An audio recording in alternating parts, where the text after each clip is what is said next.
Hello friends, in this quick tutorial I'm gonna be walking through how to import contacts from Gmail to Android. But before getting started this video, make sure to subscribe how to 1 minute. To import contacts from Gmail, first of all open your phone settings and now go to account and synchronize option and click on Google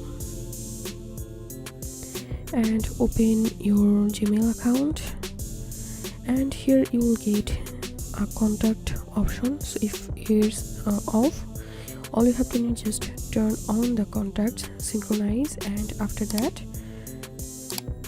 click on sync now, and your all Gmail contacts will be imported to your phone. So this was how we can import contacts from Gmail to Android.